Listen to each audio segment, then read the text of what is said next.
So, um, good day everyone. I am Rosemary Bravo, and today I will explain to you based on what I have understand about chapter 1, 2, and chapter 3. So, discourse analysis is a study of how language is used in communication, whether in spoken or written in real life situation.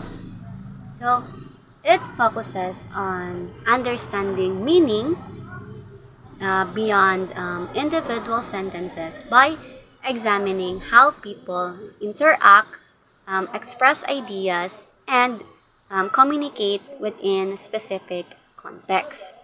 So, different scholars have different views in discourse analysis. Some see it as the study of language structured beyond sentences, while others focus on how language reflects on social interaction, culture, beliefs, and identities. The the study also discuss about the difference between the um, the spoken and written discourse. Spoken discourse is informal and interactive, including um, the pauses, repetition, and the gestures. In contrast, written discourse is well planned, organized, formal, and permanent because um, readers can review it many times. So the discussion of discourse and society explains how language is connected to communities and identity. So, um, uh, a discourse community refers to a group of people that shares who shares common goals and communication practices, while speech community um, refers to people who share similar language and speaking styles influenced by culture and society. So these communities affects how people speak and write in a different situation. So language structure also depends on context, audience, social status, and purpose. So people can change their um, language and communication styles to fit in a different situation. So in the